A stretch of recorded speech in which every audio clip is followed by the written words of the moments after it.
There are four special cases of gradients for straight lines. The first one that we would be looking at is if you have a line parallel to your x-axis. In that case, the gradient a, or sometimes it's referred to as m, is equal to 0 in the standard form y equals ax plus q. That a refers to the gradient, and if this line is parallel to the x-axis, then the gradient is 0.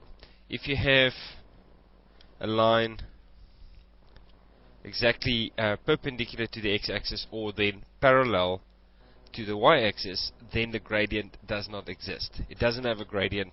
The equation is not even y equals something, it is x equals something.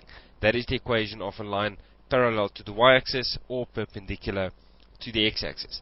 But then we also get parallel and perpendicular lines. Now if you for instance have that line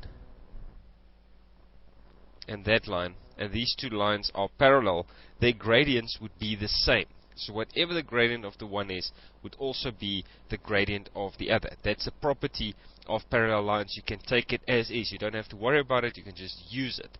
Gradients of parallel lines are exactly the same. And then lastly, we also encounter lines which are perpendicular to one another. So that purple line is going to be perpendicular to both of the red lines.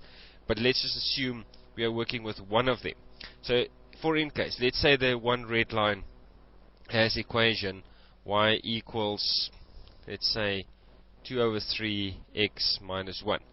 Then the equation of the purple line would be y equals minus 3 over 2 x, and then whatever your y-intercept is going to be.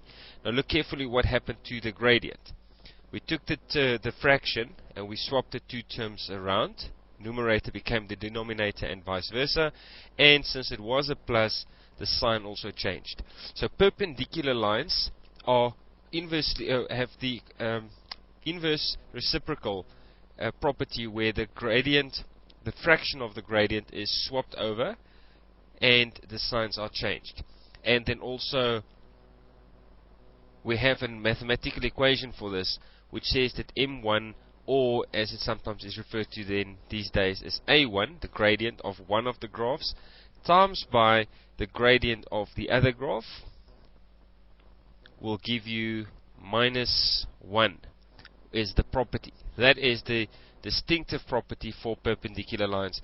If the gradients can be multiplied and produce an answer of minus 1, you know that the two lines will form a 90-degree angle with one another.